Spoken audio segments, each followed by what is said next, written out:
Deep inside the heart of Dhaka, the Bangladesh Bank, the nation's central bank, sits at the center of South Asia's financial lifeline. Every day, billions in international reserves pass quietly through its servers, routed through the global SWIFT network, the same system trusted by every major financial institution on Earth. But in the shadows of cyberspace, someone was watching. From thousands of miles away, through a web of proxy servers, hijacked computers, and encrypted connections, a group of elite hackers monitored every movement inside the bank's digital perimeter. Months before the world would hear about the billion-dollar heist, hackers had already found their way in. They didn't use brute force, they used patience. Investigations later revealed that the intruders infiltrated the bank's network quietly, studying its systems for weeks. They captured login credentials, mapped the internal structure, and planted custom-built malware designed to erase traces of their activity. The malware could manipulate the SWIFT transaction records and even silence the printers that logged outgoing payments. Everything was set for a heist. By early 2016, the attackers had everything they needed: access, credentials, and control. They waited for the perfect time, when human eyes would be off the screens and the system would trust every command it received. Deep beneath the streets of New York lies one of the most secure vaults in the world, the Federal Reserve Bank of New York. It holds the reserves of more than 250 central banks from across the globe, including the Bangladesh Bank. Among the billions stored here, one account belonged to Bangladesh's central bank, worth nearly $1 billion. It was intended for international trade, aid transactions, and currency stabilization. But to the hackers watching from afar, it represented opportunity, a door into the heart of the global financial system. The Society for Worldwide Interbank Financial Telecommunication, SWIFT, is the system banks use to send payment instructions worldwide. It doesn't move money itself, it transmits secure messages authorizing banks to do so. The hackers knew this. They didn't need to break into the vault, just the network that told the vault what to do. Using stolen SWIFT credentials from Bangladesh Bank's internal network, they prepared dozens of transfer orders. Each message was carefully crafted to look routine, listing legitimate-sounding entities as recipients. The requests pointed funds toward accounts in the Philippines and Sri Lanka. They imitated the real message format down to every line. To the Federal Reserve's automated systems, it appeared authentic, a central bank moving its own money. In total, the hackers planned 35 transactions, nearly $951 million in all. If successful, it would become the largest bank theft in history. The trap was set. All that remained was execution.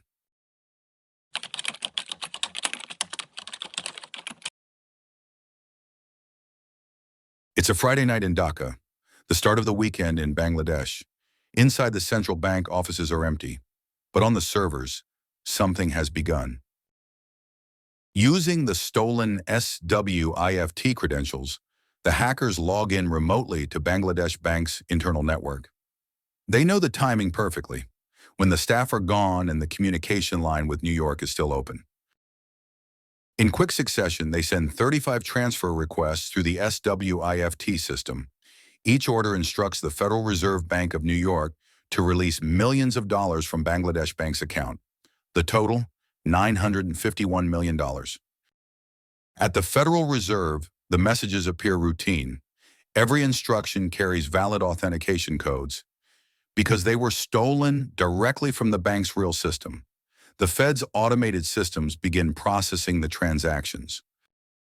The hackers' malware inside Bangladesh Bank now performs its second function: sabotage. It disables the SWIFT transaction printer, the machine that prints every outgoing payment message. Without it, the bank's operators have no visible record of what's being sent. For hours, no one notices. The digital messages travel thousands of miles, hopping from one server to another, finally reaching the United States. By the time morning comes in Dhaka, the hackers have already disappeared. The SWIFT network has done exactly what it was designed to do: move instructions fast across borders with precision, and now nearly $1 billion is on the move.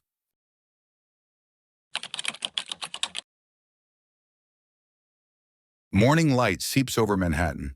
Inside the Federal Reserve Bank of New York, computer screens display pending wire transfers. The hum of data servers fills the air. One of the transfer instructions contains a spelling error. The payment order to a Sri Lankan charity, the Shalika Foundation, spells the word foundation as fandation. It's a tiny mistake, just one misplaced letter. But in the world of high-value finance, that single word triggers suspicion. The intermediary bank, Deutsche Bank, flags the transaction for manual review. Standard protocol requires confirmation from the sender before releasing the funds. Deutsche Bank contacts the Bangladesh bank for verification, but it's still Friday night in Dhaka, the weekend. No one answers the call. The verification remains pending, and the transfer is halted. The delay stops 30 transactions, amounting to over $850 million. But 5 transactions, already processed earlier, continue through the system. They total just over $100 million, destined for accounts in the Philippines and Sri Lanka. In the end, a simple spelling mistake, one wrong letter, saved nearly $1 billion.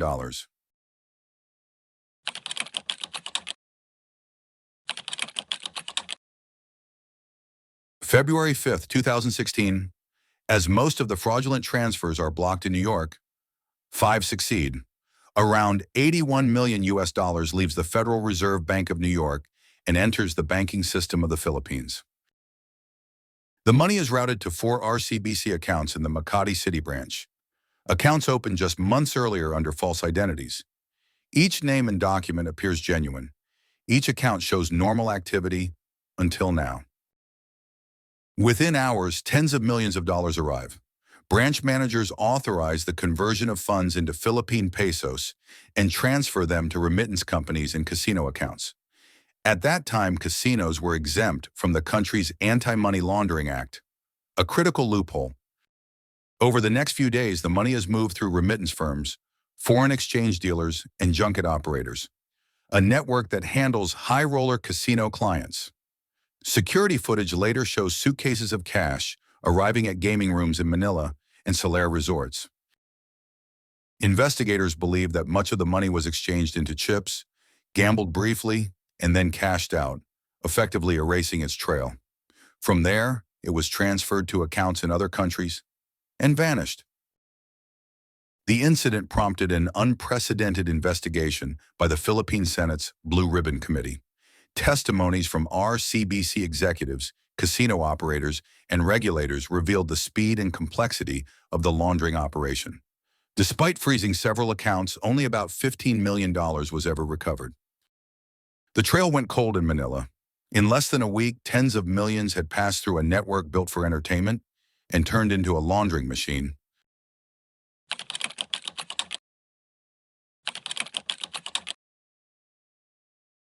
Inside Bangladesh Bank, no one yet realizes that tens of millions of dollars are missing. The hackers timed it perfectly. Friday was a public holiday and Saturday was the weekend. That's strange. Why isn't it printing today? He presses buttons, restarts the machine. Nothing. The system shows printer offline.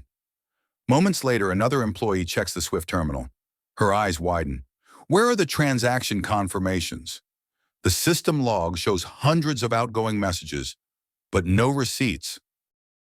Unknown to the staff, the hackers had disabled the printer software remotely, hiding the digital traces of their transactions.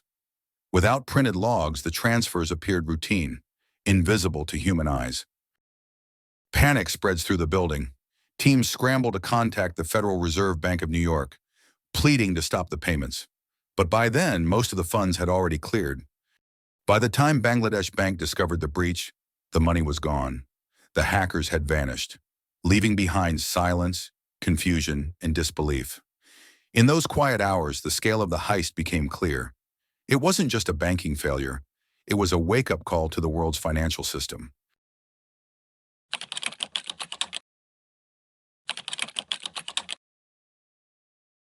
News of the cyber theft begins to spread through Bangladesh Bank. Officials contact the Federal Reserve Bank of New York, demanding an immediate halt to all remaining transactions. Only one transfer remains pending. a $20 million payment to a Sri Lankan NGO. But that transaction includes a critical error. The hackers misspelled foundation as foundation. That single typographical error stops $850 million from leaving the Federal Reserve System. Without it, the total loss would have approached $1 billion. As Dhaka scrambles to contain the damage, another crisis unfolds in Manila. RCBC employees begin receiving requests from the New York Fed to freeze the accounts holding the stolen funds. The race to stop the transfers becomes a global chase, spanning 3 countries, 3 currencies, and a network of casinos and remittance firms. Emails, phone calls, and swift messages fly between Dhaka, New York, and Manila, each trying to freeze the stolen money before it disappears for good. By the end of that week, the chase was underway, but the money trail had already gone dark inside the casinos of Manila.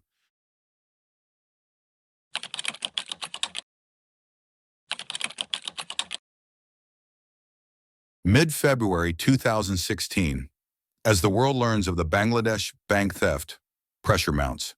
The central bank calls for help from international cybersecurity experts, banking regulators, and law enforcement agencies. Digital forensics revealed that the attackers breached Bangladesh bank systems through malware hidden in a PDF file. Once inside, they gained credentials to access the Swift Alliance Access (SAA) software, the gateway to the global transfer network. The hackers knew exactly what to do. They used the same Swift terminals as legitimate employees, deleting transaction histories and disabling printers to hide their tracks.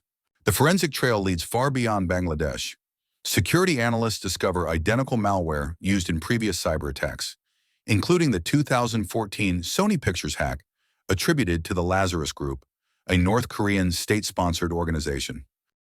The heist triggers global reform. Swift introduces the Customer Security Program, CSP, mandating multi-factor authentication, network isolation, and strict audit logging. By 2018, investigators officially linked the attack to North Korea's Lazarus Group, whose operations targeted global financial institutions to fund the regime amid economic sanctions. The Bangladesh bank heist exposed the fragility of the global financial system and marked the dawn of a new era, when wars could be waged not with weapons, but with keystrokes.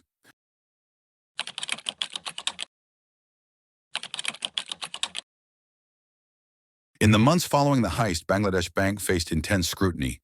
Public outrage grew as investigators revealed gaps in cybersecurity, outdated equipment, and weak internal controls that had made the breach possible.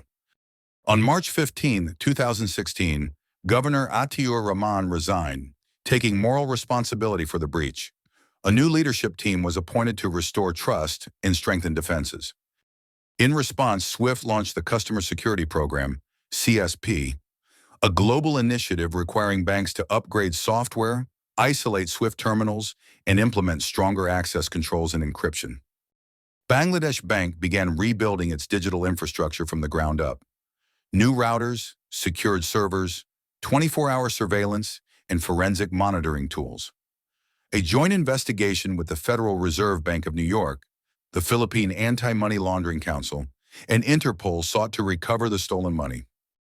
Philippine investigations led to multiple Senate hearings. The bank manager involved, Maya de Guido, was charged and later convicted for money laundering.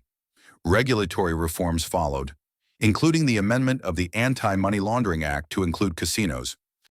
Despite worldwide efforts, only about $15 million of the $81 million was ever recovered. The rest disappeared through layers of gambling, currency conversion, and offshore transfers. In the years since, the heist has become a textbook case in cybersecurity training, prompting banks to treat cyber defense not as an IT issue, but as a matter of national security. Governments around the world established cyber command centers, and the financial sector began simulating cyber attack scenarios regularly. The money may never be fully recovered, but the message of the Bangladesh bank heist endures, that in the age of global finance, a single line of malicious code can move billions across borders and change the world overnight.